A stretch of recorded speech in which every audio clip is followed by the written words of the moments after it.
Deserted by their safari, lost in the jungle, Major Burton-Ashleigh, Jeanette Burton, Terence O'Rourke, and Dr. Wong Lai are camped in a clearing near a waterhole. O'Rourke is rescued from the double attack of a lion and a leopard by Tarzan, who, with D'Arnot, is passing nearby. On learning of the predicament of Major Burton-Ashleigh and his friends, the ape-man agrees to lead them to a native village. The little group is seated around the campfire discussing plans, when, from the corners of his eyes, Dr. Wong catches a flash of movement at the edge of the clearing. Tarzan, behind you at the edge of the clearing. Oh, Uncle Jim, what an awful creature. Look. Leaping to their feet, the men turn to the spot indicated by Wong and Jeanette. Into the circle of firelight, advancing slowly, cautiously, is a monstrous, yellow-skinned, half-human figure.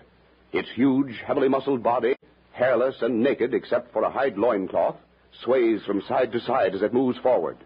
Its feet, terminating in two talon-like claws, make no sound as they grip the ground. Its wicked red eyes, glaring evilly, are fixed on Jeanette. The creature's right hand grasps a heavy copper-bladed spear. Its left, a great twisted cudgel. By the ghost of St. Patrick, it's the devil himself.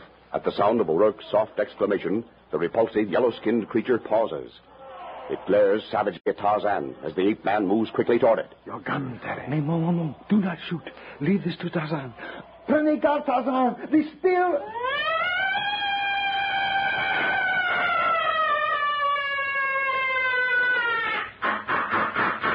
Before the Frenchman can complete his warning, the half-human thing bounds forward with a blood-curdling shriek and hurls a heavy spear straight at the ape-man. Krieger! Simultaneously with his answering challenge, Tarzan drops to the ground as though struck down by an invisible titanic fist. The deadly spear flashes harmlessly over his shoulder. Without halting its blind rush, the gigantic creature swings the cudgel at the ape-man's head. Swift as thought, Tarzan rolls aside. His hand darts out to grasp the monster's taloned foot. With a howl of savage rage, the half-human brute crashes to its knees. Before it has time to regain its feet, Tarzan leaps upon its back. A bronze, muscular arm encircles the yellow neck. The great hairless head pulled backward.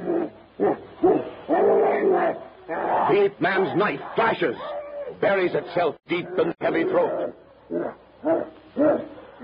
With a strangled scream, the yellow monstrosity falls forward, sags to the ground, dead. Oh,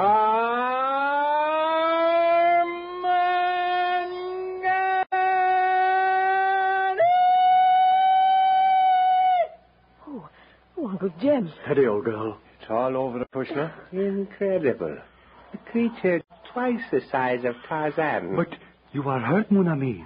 There is blood on your shoulder. Not mine. I'm going to the waterhole to wash it off. Big Goddy. That's the way he killed the lion that had me marked for its supper. There was blood. Your friend, Lieutenant. He is hurt. Restez tranquille, mademoiselle. Tarzan was not even scratched. He will return presently. Gad, what a sight. I thought that spear passed completely through him when he fell. And the frightful shriek he gave when he killed that thing. It was the same cry he gave when he killed the lion that had me treed. What does it mean, Lieutenant? It is the victory cry of the great apes. The great apes? What do you mean? Just that, Monsieur le Docteur. You see, impossible as it sounds, Tarzan was taken by the apes when he was an enfant, raised by a she-ape who had lost her own baby. Through living his entire life in the jungle, he has learned by experience how to cope with it and its inhabitants. You mean he was brought up by the apes? He lived with them? Oui, mademoiselle, justement ça. He has learned to live and protect himself as do the wild beasts of the jungle. Unbelievable. They won? An utterly amazing example of the influence of environment.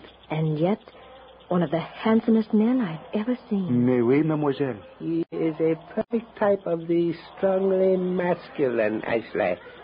A creature unmarred by dissipation, or brutal, or degrading passion. But, Lieutenant, he speaks rather good English. How did he learn it? It was not until he had grown to young manhood that he saw his first white man or woman.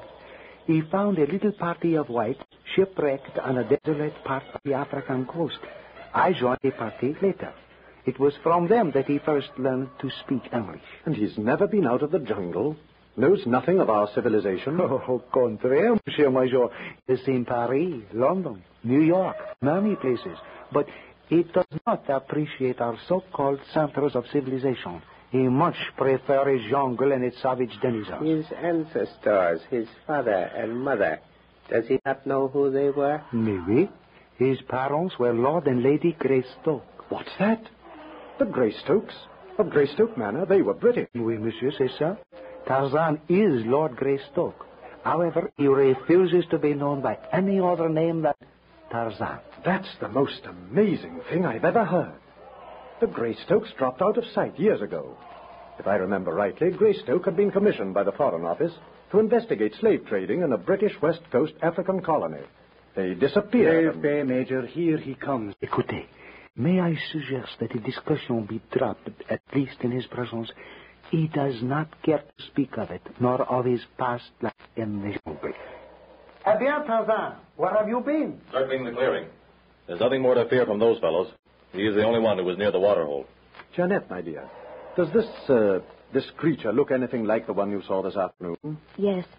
Although I only caught a glimpse of its face watching you through the fringe of underbrush, I'm sure it's the same. Ashleigh, did you happen to notice the feet of this, I suppose it might be called a man, the heel and instep of a human being, the toes, well, of an animal? Begorry, them claw feet would fit the footprints I followed. You saw them, Tarzan. What do you make of them? I'd say you were right. The prints you showed Darno and me were probably made by this man or another like him. In your jungle experience, Tarzan, have you ever come across other beings such as this? No. Have you ever seen a leopard man? Yes, once or twice. You're barking up the wrong tree, Doctor, if you're trying to put this fella among the leopard men. Yet those talon-like claws. Them leopard fellows are blacks, cannibals. But they're human beings. This creature is neither human nor animal. He has the body of a man, the toes of a vulture. Look at them talons. You never saw a fur-bearing animal with toes like that? Well, whatever it is, you're not going to leave it here in camp for us to look at. Faith, and it's anything but a pretty sight. I'll be burying it. That's not necessary, O'Rourke. Leave it to me. I'll return it to the jungle. My morning Dango will have taken care of it. Dango? Who's that? Listen. Hyenas. Yes, Dango. He and his brothers are already gathering for the feast. Ah, yes, I comprehend. You don't mean they'll eat it? Yes. Oh. I'll give you a hand, Tarzan. Now, stay here. I'll take care of it. Yes, and did you see how easy he picked the thing up? And it went again as much as his own self. Oh, begorry, that fella has the strength of 10 good men. May I suggest, Mademoiselle Burton, that if we are to get an early start in the morning, you get what sleep you can? Oh, I can't sleep, Lieutenant. Not after all that's happened. Come, my dear. Lieutenant Darno is right. You've had a rather eventful day of it. You need rest. Terry and Wong and I will stand guard with Tarzan. There will be no need for that, Major.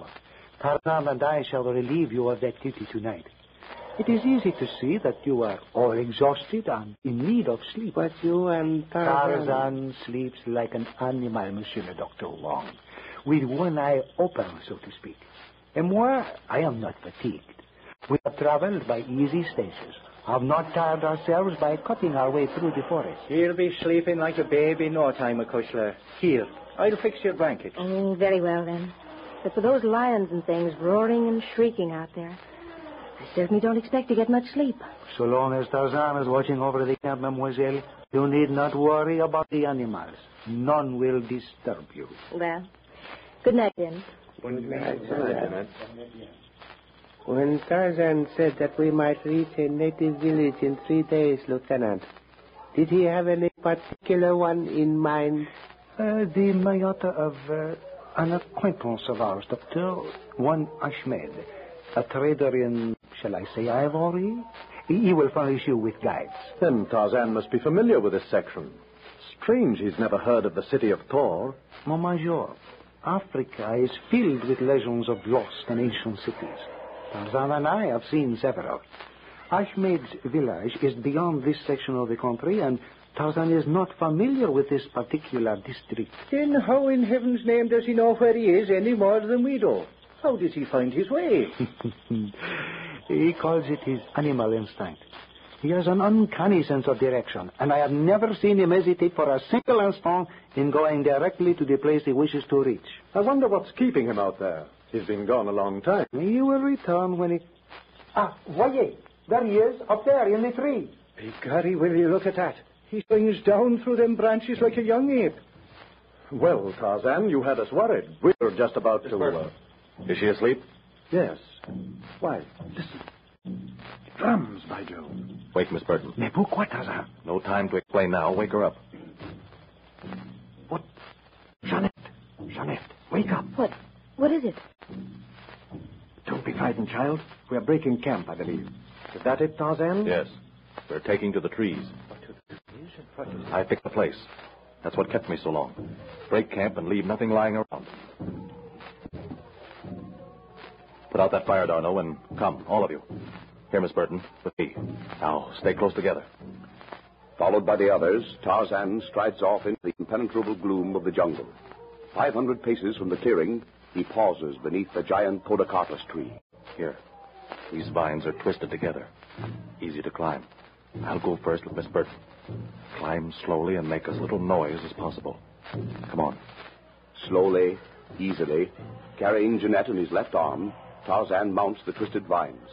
Awkwardly but steadily, the four men follow.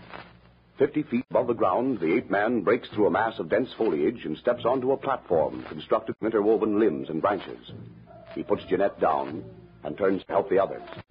Presently, all are gathered together. About them, a thick wall of tangled leaves and matted vegetation.